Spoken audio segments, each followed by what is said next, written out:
Hello, hello. How's everybody doing out there? YDBT Daily coming at you on a Thursday. Today we're going to talk about picking an engine builder. A lot of people that have seen my trouble woes, and even before they've seen my trouble woes, they've heard me talk about the fact that I don't trust any Coyote motor builder that isn't someone like maybe L&M or someone proven like an FFRE or something like that.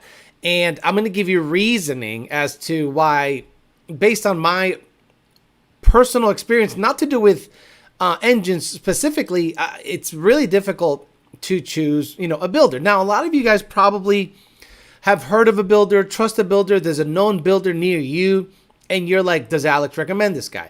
Because this show is not influential at all. No one listens to it. You are now second guessing your motor building choice. And if you hit me up on my Patreon and you ask me, hey Alex, is this engine builder any good? I'm going to give you a straight up honest answer.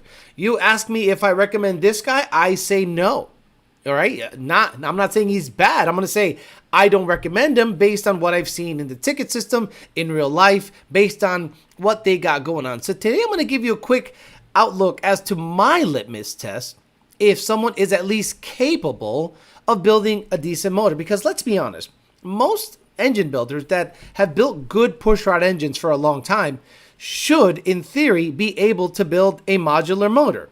Like, what is the difference? Obviously, the cam stuff. So if they understand how to degree the cams without cutting keys and doing adjustable keyways and maybe getting maybe some fancy head work done. I've been looking at Head Games' YouTube channel, and you learned a lot from that guy. That guy seems to really know his shit. And he deals with Subaru, BMW, mostly the German, Japanese overhead cam market. That guy seemingly knows his stuff, and I watch a lot of his videos just to get as much knowledge as I can, and I've learned a lot about overhead cam engine design, features, faults, and things to look out for. But if you are a pushrod engine builder, in theory, you should be able to build a Coyote motor and pretty much take everything you've learned from the O-ringing process, the type of O-ring, the type of recessed or countersunk sleeve that you want to achieve, the type of gasket material. At the end of the day, all you have to build to do a Coyote, and again, it sounds very simple, but if the stock stuff works to up to 1,000 horsepower, just make whatever weak points are stronger, like sleeving, maybe chain stuff, and mostly, honestly, to be honest, it's about it holding the boost. And the rest is assembly, honing, and I would think, based on machine shop's basic stuff, it's just tolerances. And unless you are loosey-goosey with your tolerances, then I guess I wouldn't trust you. So we'll talk about that mostly on this episode because a lot of people are like, Alex, you said Coyote, everyone Coyote sucks except a couple of guys and illuminators. Because I said anything under 1,000, don't even bother with any motor builder, get an illuminator. Because the good motor builders don't want the volume anyway. And for the purposes that you need, an illuminator will fit your needs and it'll fit your budget really nicely. If you have a Gen 2 Mustang and your heads are in good shape, then just slap on a bottom end, 12-to-1 bottom end. Keep it 20 pounds of boost, no more than that. And the thing should make in the 900s or 1,000 horsepower pretty easily without much of an issue. If you're really a stickler for shit, you can re-ring it, and then the ring gap can be made to be boost friendly, and then you can go from there. But let's get after it. Let's say hi to the people, but not before Mr. Bill O'Reilly says hello, and we'll say hi to the sponsors afterwards. Okay. We'll do it live. Okay. We'll do it live. Fuck it. Do it live. I'll write it and we'll do it live. Fucking thing sucks. Abso-freaking-lutely. So what we got going on here is the people that re-upped, and I have the most uncentered logo on the planet. 2 Auto Solutions, Rami Zarana, 2 Auto Solutions. Gracias, papi. Thanks for sponsoring the kid. Bill's due on the 1st, just letting you know. D&H High Performance already paid their bill. Thank you, D&H High Performance, for paying your bill. Appreciate you. PMAS, Nick James, and PMAS. We're going to be doing giveaways starting next month, once a month, first Tuesday of the month. So we're going to give away a cold air or the equivalent of a price of a cold air, whether it be couplers, MAP sensors, filters, whatever you want. I give him your name. You get what you want. Y se acabó el party. Thank you for 2Auto, DNA High Performance, PMAS, and if anyone else from like the last people want to become sponsors, hit me up. There's a new payment structure, and we'll get after it then. Let's say hi to the people. We'll talk some engine building stuff and litmus tests that I think you should probably adopt when it comes to picking your future engine builder. Coyote Fury Clean 93 GT and Ignacio Ramirez says my membership is safe. Amongst the low, Bryson Witt, Joe Swish, Leon Phelps, 2000 MCR, Monty 540 a couple of times, Mach, Zach B, Clean 93 GT, Aaron, Valley 10 Speed. Good morning. Where you at, bro? Haven't seen you in a bit. Is that trans in or what? Reflex, Douche did it. Utah, County, Picasso's Page, Izzy R, Kylon, D-Rock Fox a couple of times. B. Levesh, Bogsy Luxury, John Bailey, Andy Ali, Wesley Stewart, TJ Sikorsky, Maki Mock, Mendoza's Coyote, Dustin Garrison, Mike S, Donkey Mac, Robo Style, Coyote, Boxy Luxury, Naldo, Gabe, Esquivel, HTFU Grad, Abel, Harley Takwache Mode, Christian Duran, JD Swag, one of the mods. Thank you for being here, brother. He's the guy that actually made the little thumbnail for the sponsors. He's actually super awesome. He doesn't ask for anything. Osman Condi, Mike S, S Juan 97, Zach B, Brandon, Matt Oliver, Frisco, Mike S, Rad Dad, HTFU Grad says this shows us proven that having a motor build is a great area with 50-50 chances. Like many, I can swing one engine, but not two. Illuminator makes so much sense. FT2 Grad all day, every day. If there was an Illuminator for DG500s, I'd get it yesterday. Greg Govich, Amir, JD Swag again. Dad says your dad is home from the gym with the milk. Dinner better be cooked. Good evening, gentlemen. Khalid, Venom Racing, Arturo, Travis, Nitrous Coyote, Ramon Ballestero, Eric Hill, Glassroof Coyote, Anthony Cornfed, 10R80. Let's get all the way to the bottom. Dakota Kid, Jacob Peace, Timmy T, Rad Dad, Wayno, Gallo Bravo, Royal Coyote, Bondo Bird, Car Enthusiast, SBLC Mayhem, 2JZ Foxbody, Joe Swish, Pro Charge Beast, Mormon, and Manny Full Bolton. Okay, so a lot of Lex Luthor, what's up, brother? A lot of the guys that, okay, so I used to work for a pump repair business, and we didn't have any equipment. He had a lathe and a Bridgeport. That's it. So we had a company in Holyoke, Massachusetts called City Machine. City Machine was a machine shop. So the machine shop was outsourced to get some of the stuff that we could not do. Plus minus tolerances on sleeves, bearing housings. Most of the work was bearing housings, big, small, you name it, and sleeves on centrifugal pump shafts and impellers. So what was happening is we were starting to, after getting the stuff back and trusting that they were good, is we put it back together and had a couple of failures. So a couple of times we'd have to go back and go, why is the bearing prematurely wearing? We don't understand that only after 9 months, why is that bearing prematurely worn? So the boss man decided to buy a whole bunch of tools and equipment to double check their work. But what ended up happening was now we are taking so much time double checking their work. So if a bearing housing would come back from a machine shop, we'd have to check not only the tolerance, but the squareness of how the sleeve was put into the bore in conjunction with the mounting ears up against the pump. So this has to be pre-mounted, perpendicular, measure that the sleeve is also perpendicular to the housing. And then we have to check that it is straight. The shaft goes perfectly down the middle so that there is no axial or radial load on the bearing. And then my boss is like, this is stupid. Why don't we just buy the equipment and do it ourselves? Because after double, triple, quadruple checking and bringing it back many times, one pump build ended up being, I don't know, 2 or 3 times the amount of time that it should have been because he had to go back and redo everything. And I thought to myself, well, wait a minute. How many Coyote engine builders have their own equipment?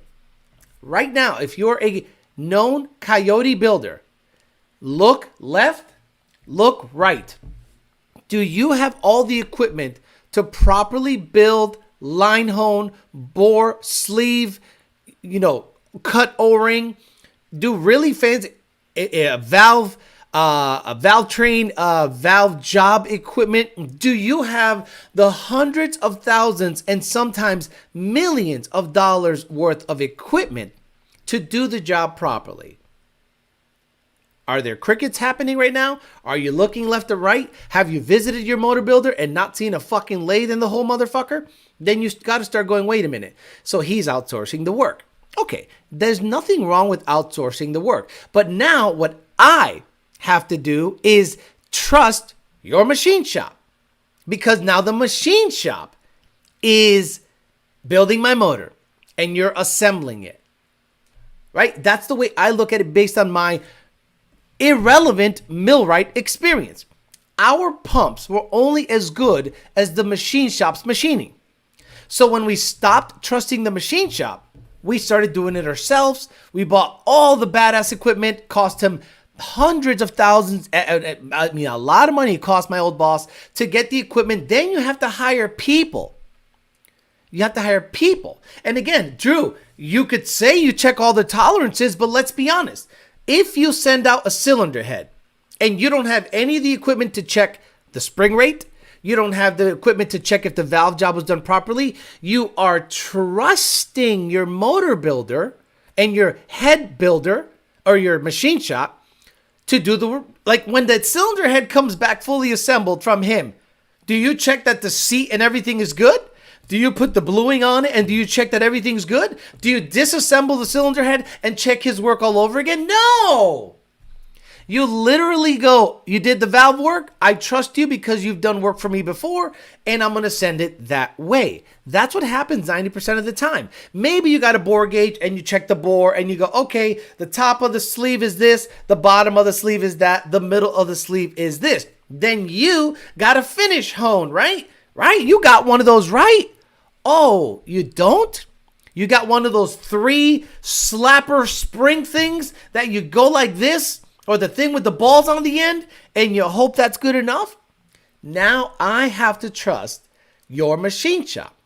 And you guys, unfortunately, are going to now know this information. And I love and hate that you know this information. 1, this show doesn't matter, so take my word for a grain of, with a grain of salt. But 2, if the valve job like I got was done somewhere else, and the person assembling it did not have all of the equipment the machine shop had to double check that kind of work, then who's building my motor? And again, guys, most Coyote guys that I know that assemble motors do not have half of the equipment necessary. So what you're seeing is a lot of engine shops go, okay, you know what? Maybe I'm just going to start doing it myself.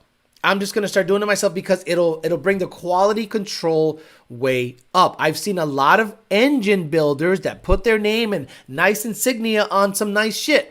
All of a sudden, you show up to their place and it has nothing. It's a warehouse. Wait, you assemble here? The clean room isn't really that clean. And you start going, why did I pay $20,000, $30,000 for this setup? So at least I like to see my motor builder have the equipment necessary to, say, sleeve a block. Because a lot of these guys take the block and send it to L&M. And I go, okay, so why don't I just take my motor to L&M then? What? I mean, if you're going to send the block out to get sleeved by Rauscher and the guys over there, then the next time I get a motor built, I'm just going to take it there because you trust him to do the machine work. But so now I'm going to send my shit there. Like I visited a couple of motor builders that have the machining and actually nicely showed me and explained some of this process, and it made me feel a little warm and fuzzy inside. I said, oh, you guys do this, you sleeve it yourself, you develop the stuff, you finish hone and do a different type of hone over here depending on how you want the oil to travel. Oh, the clean room is actually super fucking clean. Interesting. So unfortunately, the way I looked at our business at the pump company is exactly how I look at the motor building with Coyote and anyone. Because if you don't have the equipment, Alejandro Flores, a guy who comes from a industrial background that doesn't matter on motors, but has been around machining most of his fucking adult life and understands that the job is only as good as the machining. If you don't have the machines, and do you know how much it costs to run that machine? Do you know, guys, just see if they have 3-phase in their fucking place. If they don't have 3-phase going into their building, that might, you probably don't have the proper equipment. You got 110 coming into your building. You don't even have 220 coming into your building. So how the fuck did you sleeve my block? Well, I pounded it in with a dead blow hammer. Like, I'm blown away at some of the processes. And I think the lack of people speaking out is detrimental to some of the builds. So the industry has heard what I've been going through, and they have reached out to me quietly. Don't put this out there, Alex, but I had this, and this experience. Don't put this out there, Alex. I had this guy. This guy sucks. That guy sucks. This guy sucks. This guy doesn't even have a machine. This guy sends it to L&M. That guy does this. That guy does that.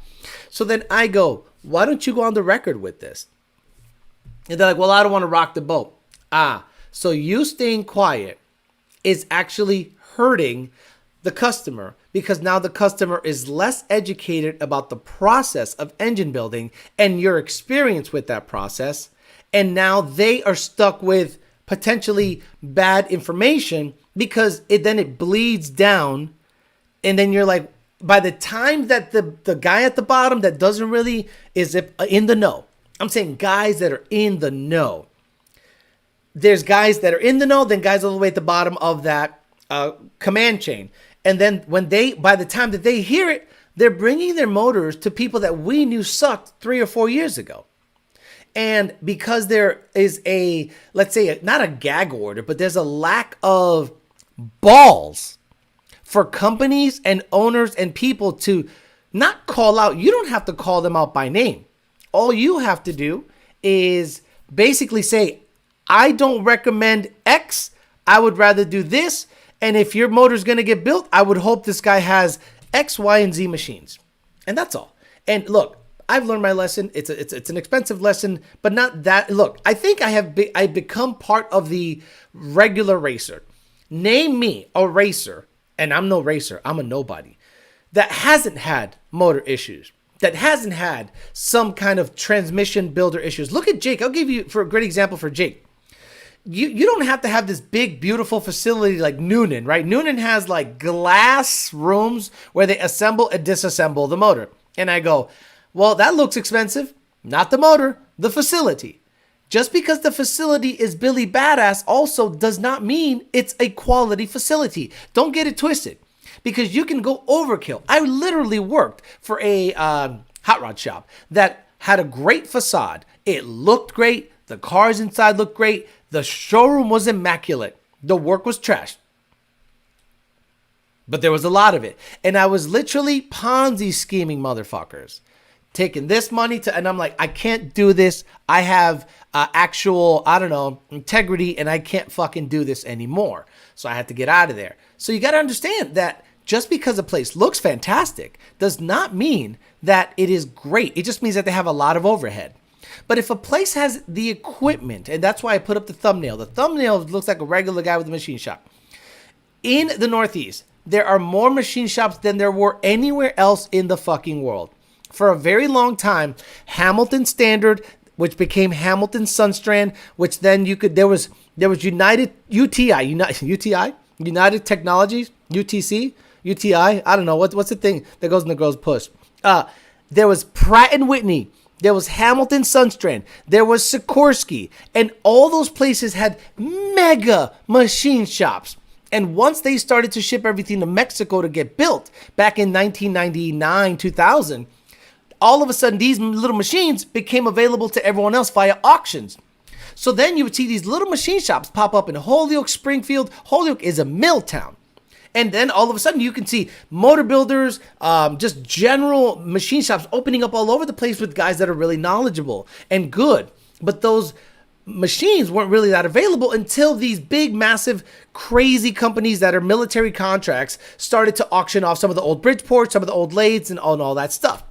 So when I look at someone that's going to be building my motor, I'm going to be honest, if I ever get to the point where I need another motor built, and if it's a Ford motor, I might have to visit your facility first. I'm sorry. Call me crazy. Maybe you, the regular Joe Schmo, doesn't have to. But Alejandro Flores that has industrial experience that doesn't matter in the situation, I might have to go see your building. I might have to go see your machines. I might have to go see everything. Because if I'm going to invest $20,000 and give it to you, I have to know that where I am sending this stuff to has the equipment available to do the work you're said to do. And it's okay if you don't. If you don't have the equipment to do the work, sleeving, valve jobs, and all this stuff, then show me where you send it. And then I will go over there and check out his facility. Oh, that's not possible? That's fine, sir. I will take my business elsewhere. Vaya con Dios. So, just like before, stock motors, guys, Coyote. Like, you know that guy Toby on TikTok? He goes to my gym. I talked to him for about 30 minutes today. Nice kid. Guy's got a badass. I don't know. He's young. He's 21. He's got like 3 badass cars. So he must come from money. Good for him.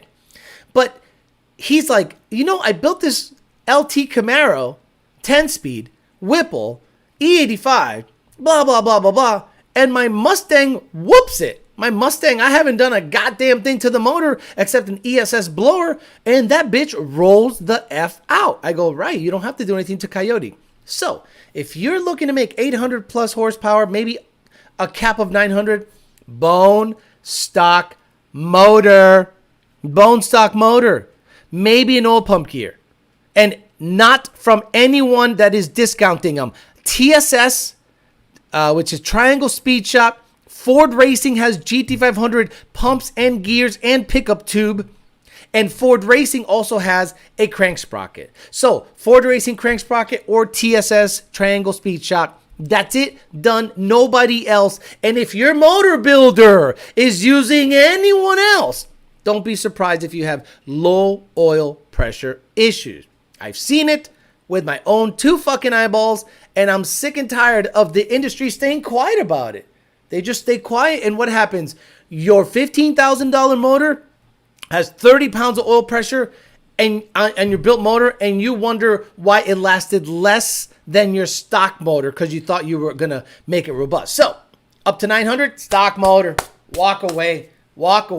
Coyote. Up to 1,000 or 1,100, an illuminator. And if you don't have a Gen 3 available, meaning Gen 3 illuminators are sold in a long block form, buy yourself the short block. You reuse your cylinder heads. Do the research to find out which gasket works. Crank sprocket, oil pump gear, and vaya con Dios, you have a motor that can be, I think it's like a $7,000 or $8,000 short block. You assemble it, you get it done, and you can make up to 1,100 horsepower with Ford quality bottom end parts and a stock cylinder head. You don't need special stuff on the Ford side. If you want to make Billy badass horsepower on Coyote stuff, I'm talking 2,000 and up. Well, if you look at the market, who has the corner on 2,000 plus horsepower Coyotes? And there is your answer. We'll talk about it. What do you think? Am I full of shit? Is it detrimental for the industry to stay quiet while on the backside telling me, Alex, you're 100% right, but we can't say nothing because we don't want to lose sponsorships. We don't want to look salt. We don't want to upset the wrong people. Well, that means you're just hurting the customer at the end of the day. And I'm a nobody. I'm just a nobody. I'm just here to try to talk to the people and try to educate them when I find something out. And when I am educated, the best and worst thing that could have happened to me was me have this engine issue. Why? Now I have to look into it. Now I have to go, okay, let's dive deep and see what's happening. And I've literally exposed a complete industry that cosigns on doing something to a keyway that is crazy to me. When there's equipment and billet parts out there that do the same thing with strength, but they choose not to buy it based on emotions or not wanting to give L&M, AccuFab, or MMR money when parts are available, ready to go. We'll talk about it. What do you think the deal is? Are you looking to make 1,000? Illuminator. You looking to stay under 900? Stock motor. 2,000? Just look at the guys running deep 7s or high 6s and see what motor they're using. Let's see what you guys got to say. That motherfucker really pulled back up. What's he talking about? Oh my God, Mike H is in the chat. He's been in the chat a couple of times. I work on the nuclear industry as potential Epstein list scammer. If we refurbish a limit torque actuator and if a part isn't machined properly, our process has to stop, which stops the job and puts a hold on what we can do. Alex, when I need to upgrade my fuel rails on a boosted E85 Gen 2, when you start seeing them become a restriction, I would do it the moment you go on E85. I've seen companies threaten lawsuits for people speaking up about piss poor work. Then your blown up motor turns into a lawsuit on top of having a thrashed car. What's the lawsuit? My motor is not working after $10,700. I take it apart and I comment on some of the processes that I don't like. I never said this directly caused my motor issue. Those words never came out of my mouth. But it sure as fuck didn't help my motor issue. I'm very careful with my words. I'm not stupid. I can confirm on machine shops. I can vouch for the lobby.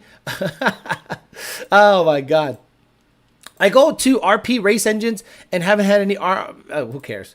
I've had that happen, Parker. Blue collar is the class that calls people out on their shit without remorse. And you know, people I think confuse my background. People thought that, okay, how did I come onto the scene? Making fun of tuning.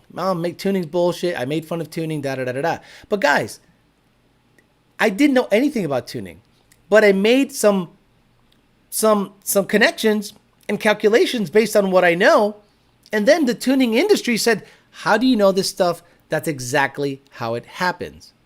And then, funny thing, I become a tuner and I start tuning for Lund Racing. Then VMP, then Lund Racing again. So I have now had multi-company experience.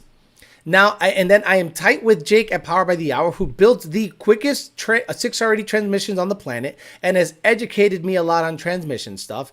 So now my knowledge base is growing. So a lot of people think I'm just a douchebag that talks shit on the internet, when I have more mechanical industrial experience than most, and I have probably the best people in the whole Ford side of things at my fingertips, giving me, dropping game on everything, and I try to share it with the people. And then people forget that. People forget when I criticize and open my mouth, it comes with all of that as a background.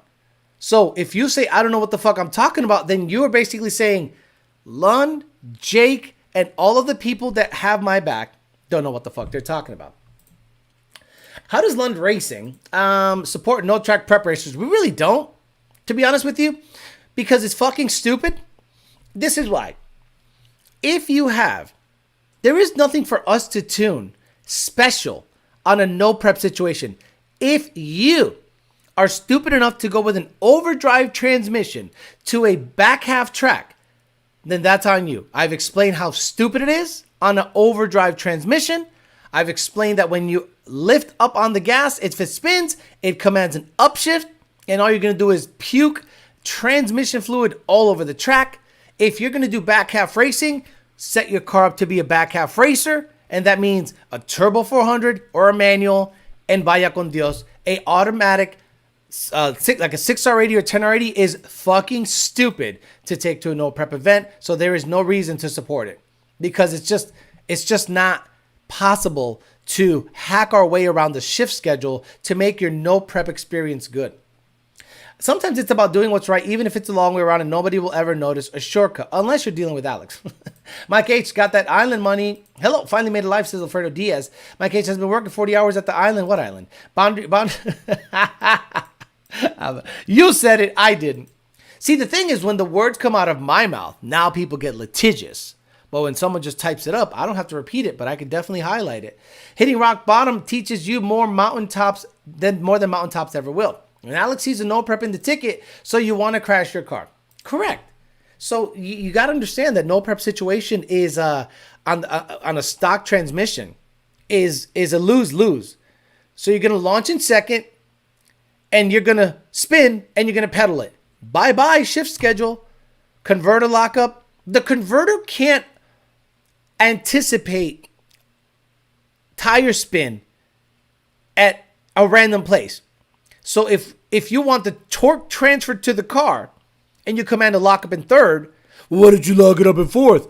Well, it's mile per hour and output shaft speed dependent. Theoretically, if you blaze first and second and third, but you're not going more than 30 miles an hour, the converter is going to do what it does based on mile an hour. Well, can't you do it off of something else? No. So Alex, is Carter CV. If you want to sleeve a Coyote, who are you going to do? Who are you going to? If you know you will live above the illuminated level. Nobody? No, for sure. L&M and FFRE, I think Well, actually, I know FFRE has all the equipment. FFRE deals with Calvo Viper stuff, Audi R8 stuff, Lamborghini V10 stuff, 5.2, 5.2 Predator, 5.0 Gen 1, Gen 2, Gen 3. I think they mostly do Gen 3 because they like nice, fresh, new blocks. And I think they mostly deal with Predator blocks. Like, I think they're smart, but at the same time, they're stuck. See, FFRE is a hot name right now for the Coyote engine building world. And they're not a volume-based business yet. So they have maybe 3 guys that can assemble engines or maybe more. I could be wrong. I don't know exactly. That can assemble 5.2s and 5.0s and in a great way. And the QC is on the money. But then the industry is going to demand more of them. But they don't sell direct. They only sell via Real Street. So if you want an FFRE, stage whatever, you got to go to Real Street, or a guy named Mike Reich down here is also a dealer. If I'm not mistaken, I could be wrong about that. And if I'm wrong, I apologize. But I think Mike Reich is a dealer for FFRE down here, and the Real Street in Orlando-ish area is a dealer. So it's wholesale. So you can't go, hey, FFRE, I need a 2,000 plus horsepower deal, unless it's someone like Brent LaSala or Lund Racing, where they're like, I need something you don't offer that goes on the shelf. I need special sauce, dumb shit. I'm looking to make 3,000 horse. And then they have to come to the conclusion of what the game plan is, what the goals are. I'm sure the Lund's motor, there is some stipulation that it has to come out after a certain time. Like, look, I think the Lund's motor is going to have to come out after 2K. If we go to 2K and we do well, whatever we do, I think it has to come out just so that Joe and them can look at it and be like, okay, it's acting right, put it back together, and vaya con Dios. So we'll see. But in terms of sleeving, L&M can sleeve motors all day long. It's not an issue. Motor was non-converted, just a 6, sent back to 3-letter builder, only got it back 4 months later, and they tried to sue him for defamation. Second engine ate the main bearings after 6 pulls. We know who the motor builder was, and they're known to not have awesome motors. I treat no prep racing like I do sex. MMR billet OPG, no bueno. No, they're good. I just prefer TSS. I'm sure you've said this before, but does Lund build boost ramps for customers? Boost ramps are built in your boost controller. Timing ramps. Guys, Jesus Christ. Gabe, you have control of the boost controller. You have control of the power. The power is in your hands. Learn it. If your car launches and it spins the fucking tires off, lengthen the ramp or add time. Why do you have to have Lund do everything? At some point, everyone on the chat, at some point, you're going to have to tune on your car at the track. Okay? If your car's not hooking, you don't call your suspension guy. If your car is turbo and the boost ramp seems super fucked up, you don't call your boost controller guy if you know how to adjust it. You adjust it, because the settings that worked at World Cup probably won't work at No Prep, probably won't work at Bradenton, probably won't work at Orlando. You have to adjust on your end. The tuner makes sure the motor stays alive. Okay, 10 pounds of boost, boom, good. 20 pounds of boost, good. 30 pounds of boost, good. You are done. Vaya con Dios. Go make it hook. Hey, Lund, my car don't want to hook. Can you remote into the computer and do everything for me? Then you're not a racer, right? You are just a rider at that point. You're a jockey at that point. Or do you have to actually learn how to do shit? Yes, you have to actually learn how to do shit. Nitrous guys make me laugh the most. Nitrous guys are sitting there going, hey, this thing, how can I make, what the fuck? I'm like, I don't know what bottle pressure was. I don't know what the conditions were. I have no idea. Nitrous is 100% up to the customer. We make it live up to the highest shot you're willing to spray. It's a little 21 degrees, 22 degrees, make it a little fatter, da-da-da-da, do a pull, da-da-da, bye, go make it work at the track. Or do you want us to go to the track and do everything for you? Okay, that'll be $5,000 fucking dollars. Because if we have to fly to you, put me up in a hotel, rent the track for 2 fucking days so we can dial in every imaginable boost ramp on the planet, that's going to be $5,000 fucking dollars for me, dude. I don't know about that, Alex. Okay, then learn how to adjust on your end. Yeah, I don't recommend. I literally told you guys I recommend 2 Coyote builders. I literally said I recommend 2 Coyote builders and Ford Racing for illuminators. So Ford Racing, and then go look at who has the Billy Badass Coyote stuff out there. There is your answer. Reflex says, hell yeah, my dad has a Boston live up to 17 years old. If you need that type of hand holding, you should probably not try to go that fast. That's how it be. Just got to adjust boost on your own. My motor was built by someone else. I bought it from someone else, had them build it, and I've had it for a year with 0 issues. Okay. Alex, could you do a video for Gen 2 how to set up for circuit racing? Nope, absolutely not. Don't give a fuck about that. You got to love them fools who think that carb setups bypass all that tuning. Mumbo jumbo. Little do they realize that screwdriver in their hand is their tuner. I've heard people say, or they talk down on carburetors because they don't understand them. Meanwhile, the most reliable, repeatable, best tuning experience I have in all of my vehicles is my carbureted 351 Windsor. Because I understand what it's trying to do. Cold starts aren't an issue. Enrichment is not an issue. Changing altitude is not an issue. Fuel type, not an issue, except unless it's E85. So I am blown away that people will go, oh, carburetor is dumb shit. Okay.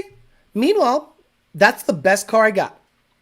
The GT500 had sensor issue, this issue. Then the valves decided to stop flapping under boost. The Corvette has had a host of issues that I've tried to work around. It had 4 different cold airs before finally one was designed that made sense by Kong.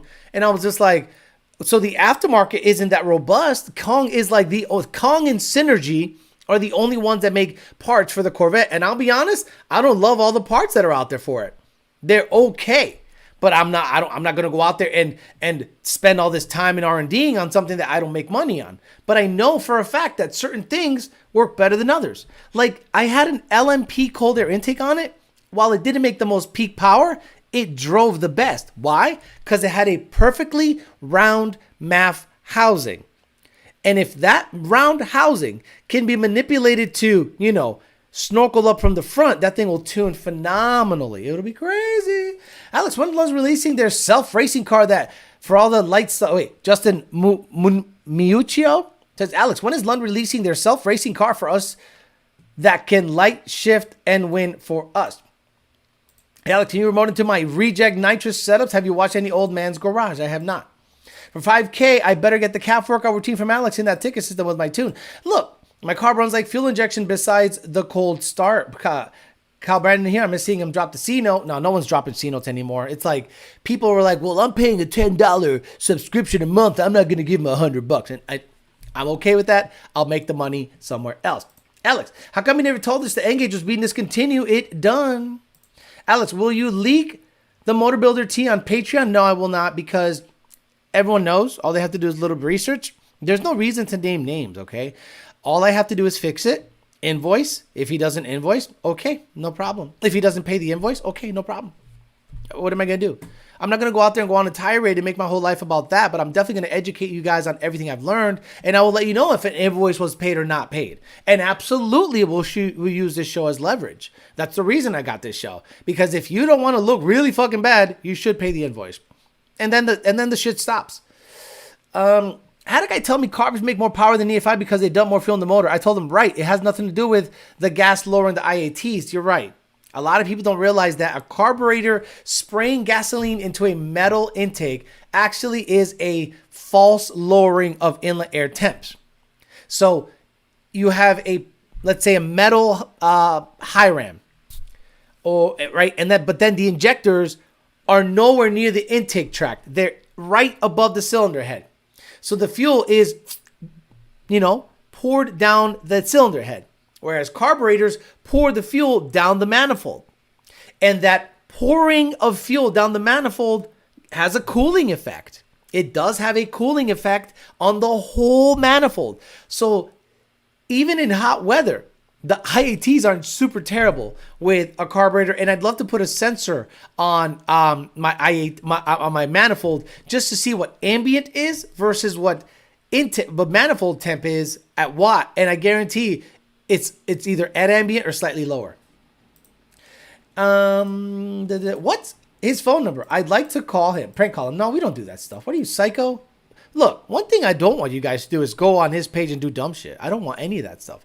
I'm showing you what I have found out that an industry does. I never said this is the cause of the issue, but it sure as hell didn't make me feel good about the whole build once I saw that. We all saw me test the valves, put air to it, and it leaked on one of the videos. Both sides, intake and exhaust, with the rocker missing. So I thought to myself, there's either a bent valve or a stuck spring. So whatever it is, it needs to go to a machine shop, send it out, bada bing, bada boom, y se acabó el party.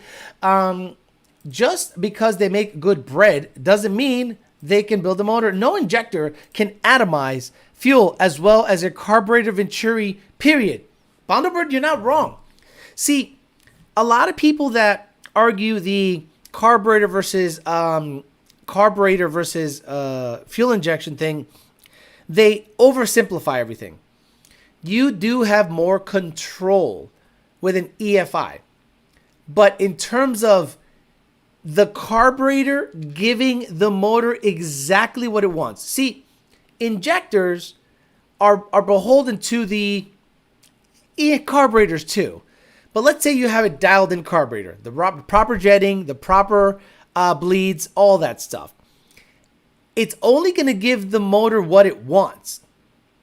So will fuel injection if the math data is correct, if the injector data is correct, if the speed density is correct, if everything is on the money. But one thing you can have on a fuel injected car that you cannot have on a carburetor car is a stuck injector.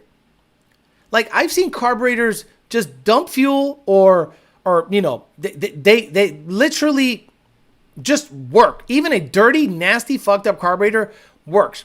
All you need is a cam sync situation to go wrong on a fuel injected car, an injector driver to go wrong, little stupid things here and there that can literally grenade an expensive motor. Whereas a carburetor, not much is gonna go wrong, really. And I'm talking in general terms.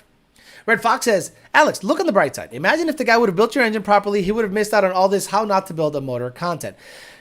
I told you guys that I needed to make a lemonade out of lemons because this is going to cost me another, after it's all said and done. So cams are $2,000. New timing chain set is $450. So that's $2,450 right off the rip. The valve job, I suspect, is going to be anywhere between $2,000 and $25,000 or $3,000 if new valves have to be bought. If the builder says, I see some of these bent valves, I'd rather just get all new shit in there. Get all new Ferrera stuff, get it in there, cut new seats, da-da-da.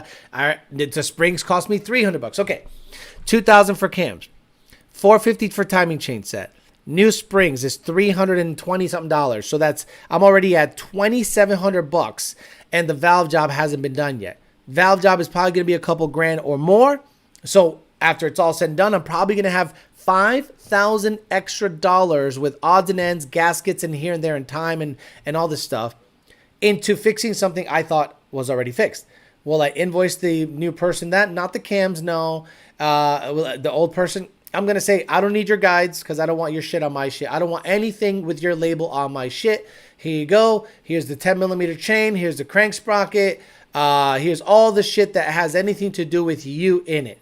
And on top of the valve job. So if the valve job is $3,000 and the chains and stuff another $500, then I want $3,500 fucking dollars. That's it.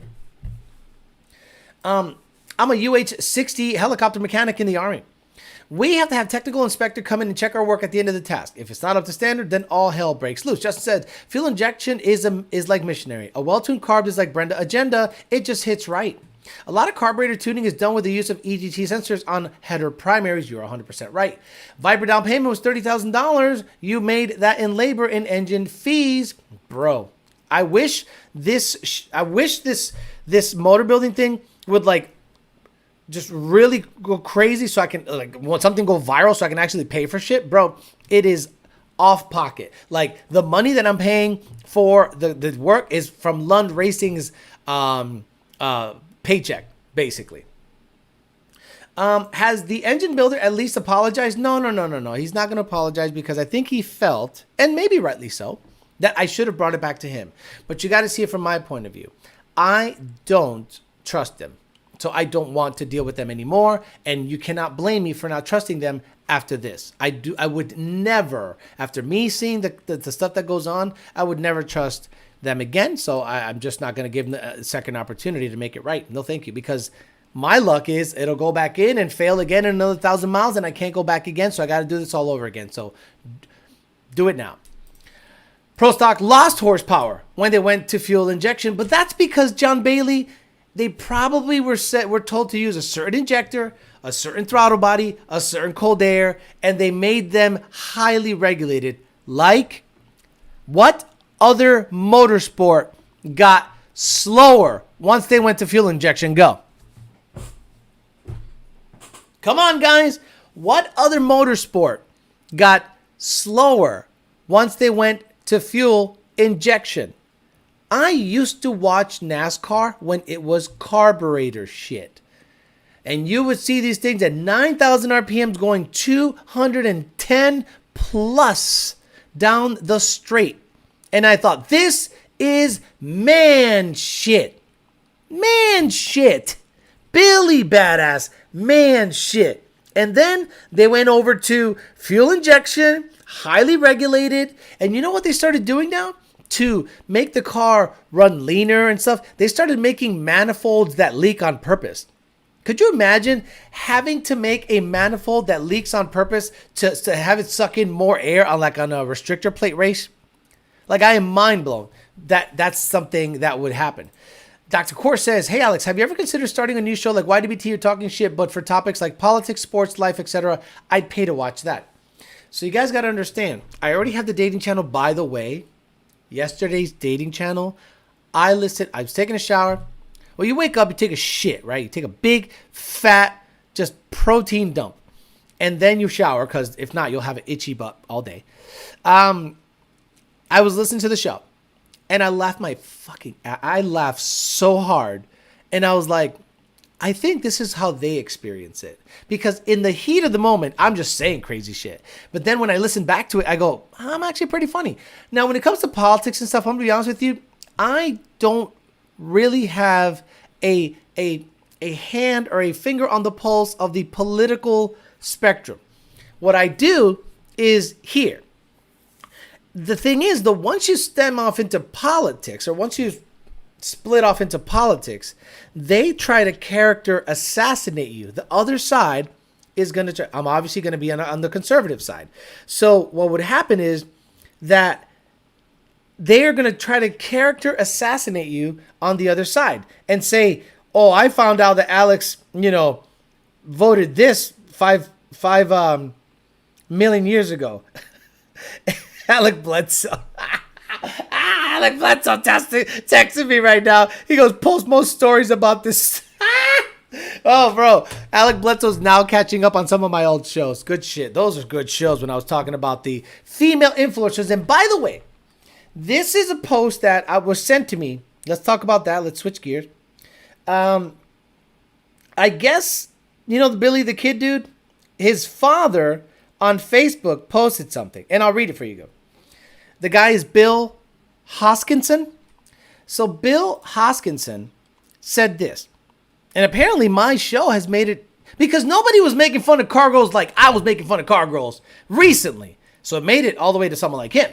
And he posted on Facebook. I've seen some posts recently about females sexualizing their content to gain followers, sponsorships, etc., etc. First, let me say this. Sexualizing automotive content is nothing new. It worked back then, and it still works today. That's a natural reaction for men to notice women. That's how we're created. Some of y'all may not agree, and I don't give a fuck. As far as I'm concerned, y'all got wires crossed somewhere. I think he's talking about gay people. But let's be honest. Not many of these females can explain anything to their followers about technical aspects of their car or about racing. In my personal opinion, if you're going to sexualize your content for attention, fine. But be honest with yourself and everyone else. And consider that what you're doing does have an effect on women who do know what the fuck they're talking about. It definitely makes it harder to earn their respect in the car culture for others who really are about that life. And he's right. How many of you are 40 years old?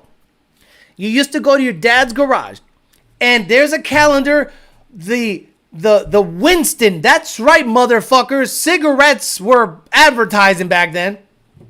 The Winston calendar. And the girl's tits are on the hood. Her cunt is on the shifter. And you're like, oh, look at that girl, right? You see December, and this girl has a badass rack. And then you flip over to July, and July is usually the cream. Ooh, the cream of the crop. And it's usually a blonde bitch with a big set of honkers and a nice little ass, because white girls back then didn't have a lot of ass. I don't know what happened between 90s and 80s and now, where all of a sudden white girls have just ridiculous dumpers. But maybe it's, the mixed breeding situation. But anyway, I digress. I looked at those calendars and I'm like, look at this bitch's tits. Oh, I might be able to see her nipples. Oh my God. Then the Snap-on guy will come around and go, hey, here you go. It's a mini calendar, and it's a dirty calendar. And she's got her lips spread like this. Look at this fucking, oh yeah. Tits are out. There's a wrench that doesn't belong anywhere near a fucking car. There's an impact on like the window. And you're like, okay, that doesn't make sense, but her tits are rocking. So you got the dirty calendar from like the Snap-on guy or the nasty sales guy that gave you nudie mags back in the day. And if you're really old, you remember the nudie mags were in the bushes. Remember the nudie mags in the bushes? People are like, what the fuck are you talking about? Yeah, there's nudie mags in the bushes. So, sexualized car content has been around since the beginning of time. But I'm not asking the Winston girl in February which starter is better for my high compression motor. I don't say, hey, Winston girl, I saw your cunt on the shifter. Do you think I should go with 373s or 355s in my Fox body? I don't know. I just had my cunt on the shifter. What the fuck? You want me to sign something? Exactly. That's the difference. When I look at a girl that has her cunt on the shifter, I go, that's the girl with the cunt on the shifter. I don't go, hey, maybe she knows if I should go with a Richmond gear or a Ford racing gear. Should I go with a synchronized 5-speed or should I just go straight cut gears and pro shifted? She'd look at you like you're a fucking homo. Like, well, what the fuck? I don't know what the hell you're even talking about. So, sexualized car content has been around forever. Yes, that doesn't mean I'm asking them about car shit. It's because I want to have sex with them. That's it. I want to have sex with Miss January, February, July. And then the dirty ones I jerked off to as a kid. I was like, oh, look at December. Oh. Then I go to the bushes and find real crazy shit. Y'all don't know what the fuck the bushes are all about. Could you imagine you are 10 years old and then there's bushes and you go in the bushes and there's nudie mags. It was like pre-internet porn. Everyone knows you go to Pornhub and you're going to find free porn. Back in the 80s, everyone knew you go to the bushes and you find porn. Old guys are like, yep, I went to the bushes and found some porn. Like, do you know how I found out that where the penis goes? Nudie mags. I go, oh my God, he's putting it in her butt. And they're like, no, that's the vagina. I go, what? That's awful big to pee out of. He goes, no, you don't pee out of there. You pee above it. I'm like, you pee above it? Yeah, you pee above it. You fuck it in the middle and the dumper is in the bottom. And you're like, oh. So I was like 10 going, wow, this is crazy. So just aim for the middle. He goes, yeah, generally aim for the middle when time comes and you'll be okay. Thank you. Bushes. Krusty shift knob. Tex would gather around the shop and gawk at the tool truck's calendars. I wonder how many wrench photos Woman Driven will get after that video. Winston Cup, I can smell this generic white NASCAR shirt, beer, and cigarettes. I remember the bushes. David Cowboy says, why the pages sticking together? No, they were respectful. Motherfuckers weren't jizzing on the pages, okay? They were actually respectful. They'd look at it and maybe just, toss it to the side or something. But they were porn mags in the bushes in the 80s. Crazy stuff. Nudie mags in the bushes with pics of bushes. I even found wet ones in the bushes. What do you mean bushes? What I mean bushes? Okay, so this is what you would do, right? When you're walking home from school and you're just like walking somewhere, and then it's like a bush slash hedge, like this, right? If you're walking home from school, and then you're like, oh, no, just go in there, just go in there. Don't even ask questions. Just go in the bushes, check them out. Somewhere in there, there's, Jenna Jameson getting fucking rammed on a boat by something that looks like a Louisville Slugger 33-31 drop 3, okay, or 33-30, yeah, a drop 3 maple, not birch, maple drop 3, and the baseball guy's like, I know what he's talking about. Say, just go in there, right there. You're walking home from school, just go in that bitch. 1980s. This was Pornhub. You old guys know exactly what the fuck I'm talking about. Don't say I'm not. You know who's loving it right now? The engine builder's like, woo, he finally got off my ass. He's talking about porn in the bushes. So what's the Carol Shelby blowing off in the weeds? Must have been some health bushes. LMP in the chat. LMP's in the chat. Where's LMP? I love saying hi to them. They're good people. Where you at? No, he's not here. Nope, I don't see him. Oh, here he goes. Alec here, just hopped on. Hey, what's up, Alec? Taking mental pictures for later, back when the chicks had bushes. Why is not Alex? What is happening? That moment you go from only having seen Playboy to finding Penthouse. The best time was around midnight. If you lived in an apartment and you put it on channel like 80 and you just sit there and you know someone's fucking, but the screen's like zzz, zzz, zzz. But then the satellite would just go overhead and you would get a minute or two of free porn. And you're like, oh, here we go. Here we go. And with my luck, the dude's like, it's all on the dude's face. So I don't understand porn producers, like never, ever, ever put it on the dude's face, ever. Growing up here, BMX spot, and those bushes were nearby, and that's like 2005. No way. We just jump on free Wi-Fi with our PlayStation portables for that. Alec, it's wild how fast you're going with a tiny blower. I like we're talking about porn in the bushes, and Bondo Bird tries to be like, hey, man, you guys are really doing something else with that 1.7 liter blower, man. It's really amazing. I remember stealing the magazine from the bodega. You couldn't take it home. Bush porn from the neighborhood. Bushes are a staple in every young boy's life in the 80s. Only bushes in the 80s. Looks like the same bushes when Dell wants to run people in the street and then go hide in them, and they go hide in them. She needs to trim the bushes. The opening scene to American Pie was right on the money. Shout out to the Black Box getting all the channels back in the day. Turvey has no idea what Alex is talking about right now. Look, we can get off that subject.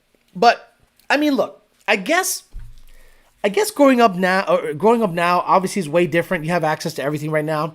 But unfortunately, a lot of the stuff in the internet is used for mostly evil, because the disinformation from specifically aftermarket parts and builders and stuff, like I know for a fact people run parts from one engine builder that they hate and suck, but they can't go out there and say, hey, this guy sucks, because all of their customers have seen them run a number and they're like, hey, I want to use the motor builder you're using. You're shouting him out, you're hashtagging him on the shit. So I hesitate to shout out any motor builder, because then if in some crazy future the motherfucker gets on smack and decides to keep all your motors and close up shop and claim bankruptcy, now you look like the asshole because you co-signed on it. You didn't see me hashtagging shit everywhere when I got my stuff. I said, let me get my stuff, let me see what's up, and we'll see what the deal is. And then I'm just like, thank God I didn't marry myself to the motor builder. Because imagine if I would have having these issues, you would have never heard about it. You would have never even heard about me having issues. And that is the issue with the fucking industry, bro. You, as a shop, as a badass builder, or even an influencer, people piggyback on your shit. You co-sign on their shit. And now you are married to their shit. So the moment you go to another engine builder, people go, wait, what happened to this situation? You can't really be honest about it. because you probably got free motors, you probably got taken care of, you probably got a whole bunch of stuff that, and then you in your heart of hearts said, fuck, this guy sucks. This guy's fucking me. But I already have all these hashtags with this motor builder name on it. I even have it on my car. Like, I've seen some wild shit, gentlemen. I have seen a car with a sticker of a motor that is not on the car. And I go, wow. Up to that point, shit gets deep. I can't look stupid, so I got to keep the sticker on it because the sticker is like pretty pronounced. And people are going to say something about me if I all of a sudden change it out. The industry is fucking weird. I'd rather come off pocket. That now you understand why I personally don't want to be sponsored by anyone and anything. If I'm going to do something, I want the ability to criticize it. So I want the full fucking payment. I want the full amount. Alex, it's going to be $55,000. Okay, here you go. And after I run it, and if I hate it, I can then say, I fucking hate it. And then I don't feel bad saying it because I paid my hard-earned money. Look, one of the more valuable things that I have is my word. Actually, the most valuable thing I have is my word. My word ain't shit if I'm changing up every 2 seconds. My word ain't shit if it's able to be bought by a $20,000 motor, a $10,000 transmission, a $12,000 blower. My word ain't shit if it's for sale. So I'd rather come off pocket. I'd rather pay you full amount. And then if I dislike the service, the part, and the performance, I can with a clear conscience say to my followers, fans, and people and listeners, I had this experience with this thing. I don't like it, or I love it. It's great. They did a good job. I would highly recommend them because I paid my hard-earned money. Next time you see your favorite influencer talking about cylinder heads, talking about a short block, talking about a transmission, ask them, did you get it for free? You think Cletus is slowly moving towards Coyote because he wants to move away from Texas speed? Slow 99, I'm going to be honest with you. I don't think that there are certain people, I think Cletus is one of those things that you either ride or die with him. And this is what I mean. He'll go out there and somehow break a Coyote on something that is pretty straightforward. Nothing against his builders or anything like that, but a balancer not being put on properly, that's like basic 101 stuff. So now it looks bad on the motor builder or not. You can then, but then, okay, this is the problem. No, it's not the motor builder, it's us. So then the motor builder's got to go, wait a minute, so do y'all know what the fuck you're doing? Because I don't want to fix this for you. You fuck it up, and then I still look bad. So you're going to make your bed with someone who is destructive and will blame not the part, but the people putting the stuff together? That's an odd position to be in. So I would rather have the back of my employees than the back of the parts manufacturer or the motor builder. So imagine, who's the guy that put it together? Is it Ty? Or is it the other kid? What's the other kid's name? You guys know, I don't know. The kid that put the Whipple kit together is not the fabricator. Actually, he is a fabricator too. He's the one that doesn't look Puerto Rican. He looks very white. Right? The one that has all his teeth and is very white. Because one of them don't got all his teeth, and he's the one talking shit on Ford all the time. And I'm like, you might want to stick a tooth in there, bro.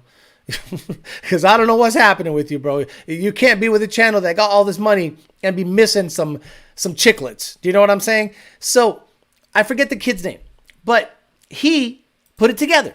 And imagine the car, the balancer flies off the bitch, and you're like, oh man, Zach, J Troback, Jesus Christ, said Zach. So let's say Zach put it together. Seems like a super nice kid. Puts it together and everything's good. Then all of a sudden, the thing flies off the bitch. And then you're like, oh, no, it's not the motor's fault. It's my guy's fault.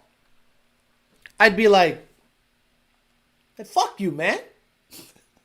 I'd be like, bro, you're going to do me like that? Excuse me? You're going to do me like that, motherfucker?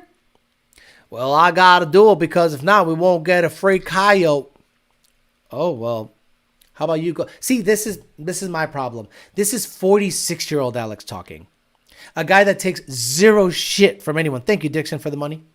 Super chat for $10. If a guy says, my boy fucked up, it is not the part publicly.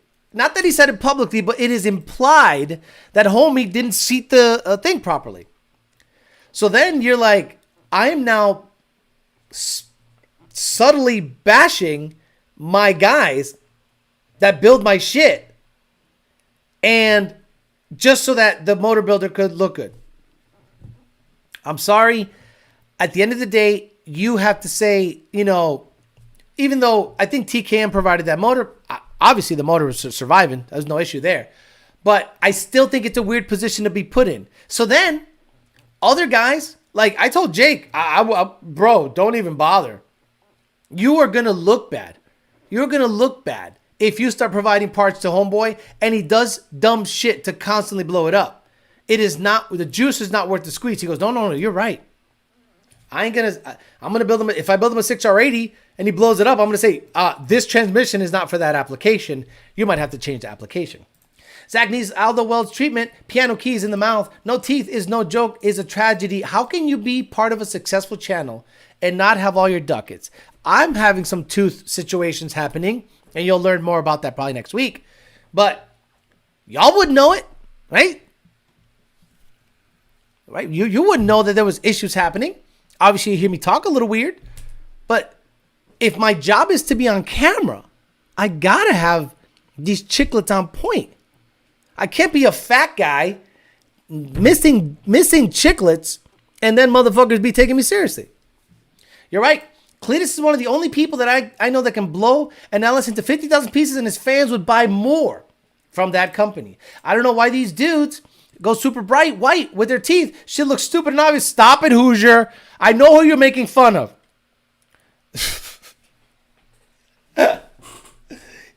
But you're right. If you're going to get new teeth, you cannot have Oxford white teeth.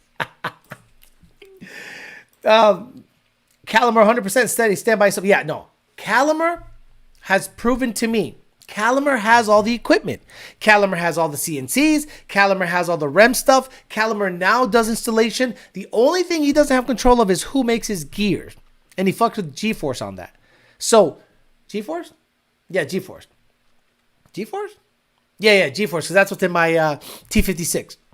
So, and then he suggests things to do, this and that, but then he brings them to the shop and he scrutinizes the shit out of them. Because he has to when he does the trans building process. And then he does his own billet forks. Dude, the guy is legit. What was wrong with the balancer install? Apparently it wasn't seated all the way properly. The juice is not worth the squeeze. Wisdom teeth. Yeah, my wisdom teeth got pulled, but I also got some other stuff going on in the front. But y'all don't know it. Because you have to make the proper, moves and precautions to make sure that your look stays intact. If I had missing teeth and had always had missing teeth and I came into money and I didn't change it up, shame on me. Did you see Winston Diesel bought a new Komatsu dozer, the same model as Kill Dozer, and hauled it through the same town? I love that. He did that? If Whistling Diesel did that, he's going to earn a subscription. Not that that matters. Don't do super white. Make them natural. No. These are all my teeth. These are all my teeth. Guys, relax. These are all my teeth. What I'm saying is there's a situation that I had to, rectify. And I'll let you know about that more next week. But no. I'm not getting chiclets in the bitch and see bright teeth. No, fuck that. These are all my teeth. Who can I watch or go in an effort to find information on double adjustable coilover suspension tuning for S550s? Just asking the ticket system. Double adjustable. Yeah, asking the ticket system. We have a lot of experience, but also the spring matters too. See, a lot of people think that, I need a tighter shock. Well, why don't you just not make the shock work so hard? used the spring to lessen the load on the shock. See, a lot of the guys that do the kind of racing we do with the Grey Goose, we're mostly dealing with rebound because the car obviously plants but then separates after it takes off. So the spring does not have to be really heavy. But for whatever reason on S550s or even Fox bodies, stock suspension stuff, people just want to get crazier and crazier valving while maintaining the same spring. And I go, why don't you just get a different rate spring to help the shock? Because the shock should not be working harder than the spring. So you got to go to the ticket system and say, okay, this is my spring package. This is my shock package. And then we'll say that sucks or that's good. Calamar is the shit. They sell him on Lethal Performance. I can't see shit with your teeth. I've got my resolution at 720, and that's what you got to do. See, if you guys have never seen an issue with my teeth, remember when I came on the chat one day and I sounded retarded? I mean, that's every day. But what I mean was I sounded like I was lisping, and I was really having a tough time. Actually, I know the exact date it was when Ford announced the GTD. Now, see, the way I say GTD now is different than I said it before because I had to change the way I talked because at that point, I had gotten my wisdom teeth taken out, I was swollen, and I had a whole bunch of other things retaining things into place to make sure everything was good. So it's been like a 6-month process. And once that is all done, I'll let you know. I'll let you guys know then. Alex needs diamond grills ASAP. I guess I'll be going Ben Calamar Stage 2 before doing the pull size, wish me luck. Shooting for 850 wheels, says Ryan's Garage. Gotta run later. Amory says Bondabird. See you later, brother. Do I need pistons for high revving NA cam stage 2? George, why do you think you need pistons on a CJ setup with cams? Why do you think, like, tell me the thought process. Why you think you need pistons? And if you need pistons, what kind of pistons? Why would they be different? Why do you need pistons at all if it's a cam and high revving situation and you're retaining VCT? Bye, Bondo, says JD Swag. Alex, what do you think about the new 6.8 liter Mustang? Viva Mexico. YDBT Gold Tooth Edition. Alex hitting up Paul Wall to getting his grill on point. I laughed so hard when you said, remember that day I came on the chat and said I sounded retarded? I mean, I always sound retarded, but that day I was especially retarded. Can I go back and find it? Let me see. Look, now you can make a comparison. Alejandro Flores, oh my Lord. Alejandro Flores, GTD. Oh my God, GTF, DTF. Let me see if the GTD stuff comes up. GTD. Ford Mustang GTD power plant guesses. Okay, let me see if you can... Oh, Jesus, I am so loud. Let me see. Hold on. Oh, no, this is something else. What the hell did I do here? T3 engine. Multimatic has built cars with that layout recently. Really? A front mid-engine layout with a road legal, but they said rear engine. No, that I actually saw. Maybe you're right. I actually saw normal there. What the fuck? Let me see if I find the episode. Mid-engine Mustang will be announced and won't share S650 chassis. They're a peasant chat. Maybe it was a peasant chat. Let me see if I'm all swollen up. Oh yeah, look at my face. I am swollen the fuck up here. Yeah, I look like a chipmunk. Look at this. Look at this. I look like a fucking chipmunk in this bitch.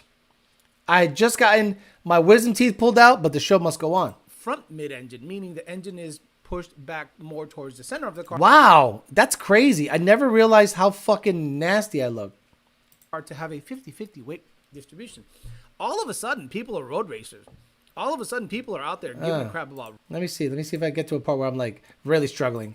An ACR Viper. There. ACR Viper. ACR Viper. Runs in the Nürburgring. Phil Fez, Stu, Dominic, Raymond, Philip. Yeah, dude. Down a point or half a point, but then they up the boost by let's say 12 or 13 PSI. 13 PSI. You see what I mean? To achieve the 800 horsepower, which means... So I was fucked up back then, like super fucked up. Now I look gorgeous. Oh man, think you were holding a white hand towel? Yeah, I was having a hard time. Yo, Alex, want to tune my car, and I want to impress people. I don't even like. Alex, I want to tune my car. I have to impress people I don't even like, says corn-fed cow. Wisdom teeth out, best thing I ever did, and I'm 62. Exactly, bro. It fixed everything. My teeth got straight. I can chew normally. I had to get a root canal way the fuck back. It was a fucking nightmare, bro. Yeah, Mustang D right? I just could not talk. And the only reason I can talk now is because I've had to develop a different speaking method with this fucking thing in my mouth. You know what I'm saying? You know, looking now, your mouth looks smaller.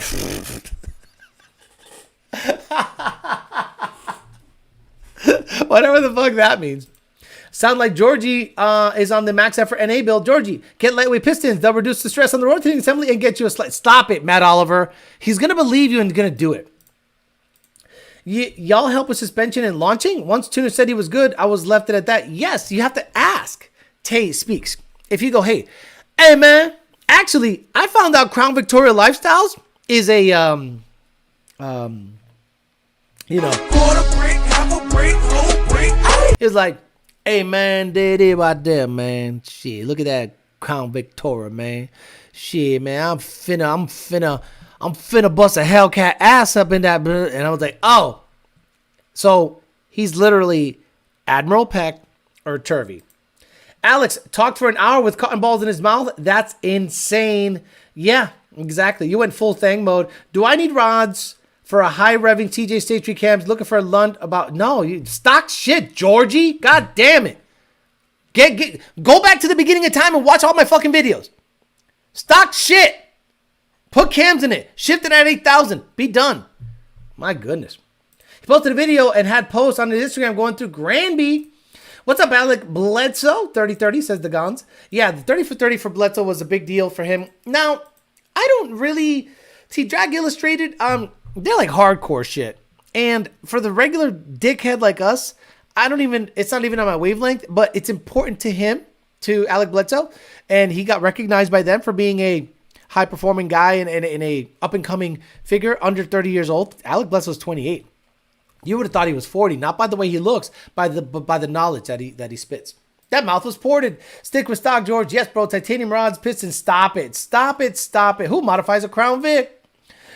I swear these people don't listen to anything you've said for years. I mean, I've literally told people stock short block, comp cam stage 2s, CJ, TJ, CJ 65, Ford Racing Cold Air, E85, rev it to 8100, car run good. Roll race, gay shit. Or be a man and put boost to it and stop fucking around.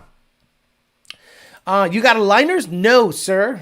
You'll find, if everything works out by Tuesday, hopefully, I can tell you what happened. Rat Dad says, fucking hell, if you're not running stupid RPM, why the fuck you swap out the pistons? Alex's name was the first call too, alphabetical order. Guardsman Coyote says, yo, just joining the live. Nestor Burial. Alex Alejandro Flores listened to this song today and died, reminding me of your show Pound Town. Yes, we know Pound Town. Pound Town. The N-word flies, and I'm like, oh my lord, this is ridiculous. Hoosier says, I'm an LS guy. When I finally go Coyote, I know exactly what to build just listening to Alex. Now, that is a great point.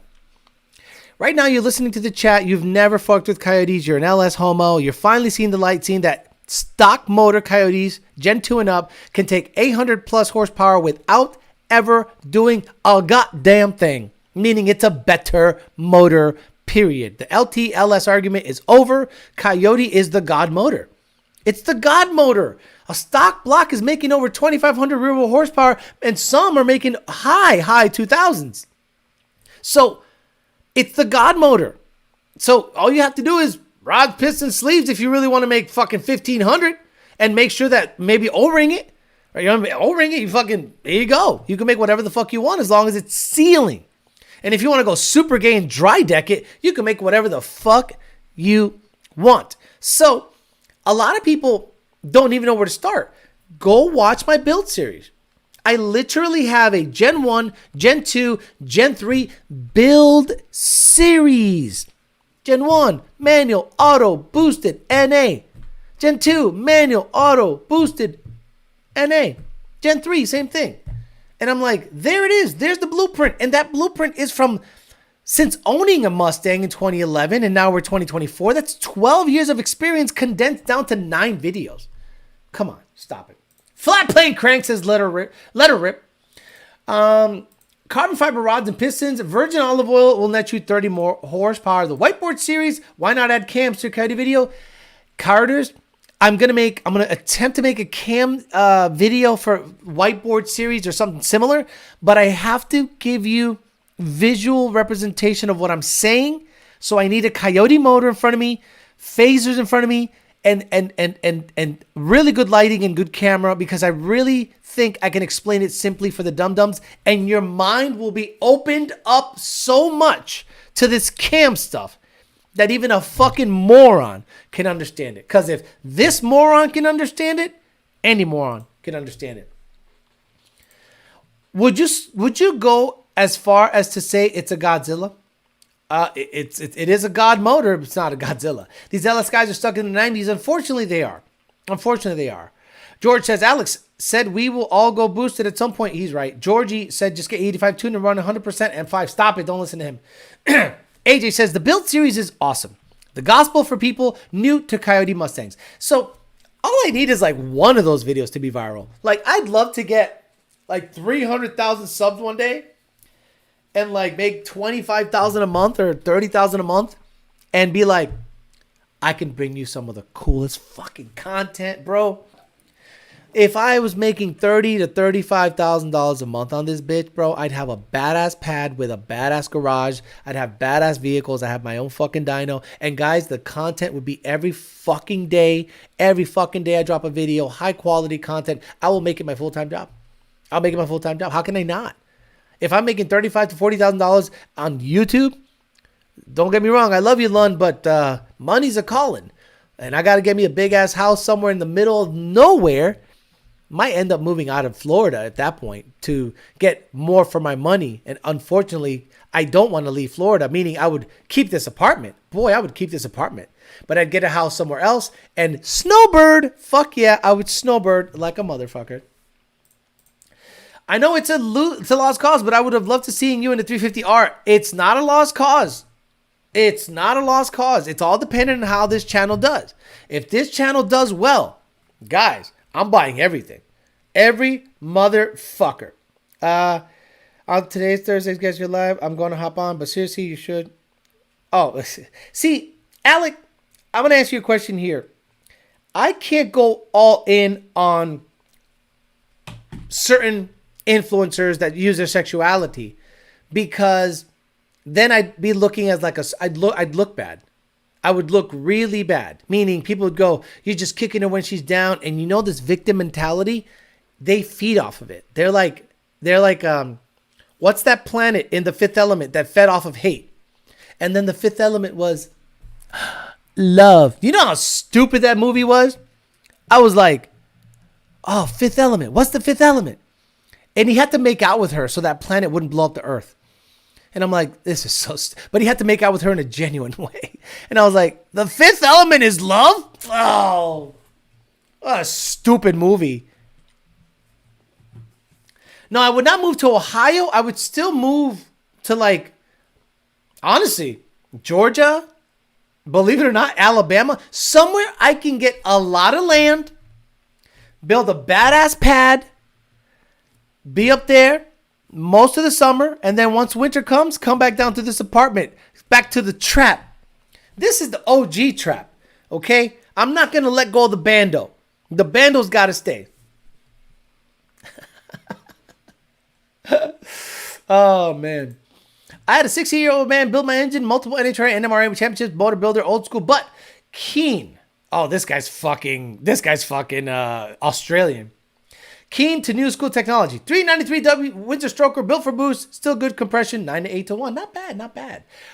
Will you ever bring back the whiteboard videos? Yes, the camp stuff is probably going to be next. Don't use your politics, just talk engines and people. Fuck you, I do whatever the fuck I want. Don't tell me, that's the last thing you're going to do, is tell me what the fuck to do.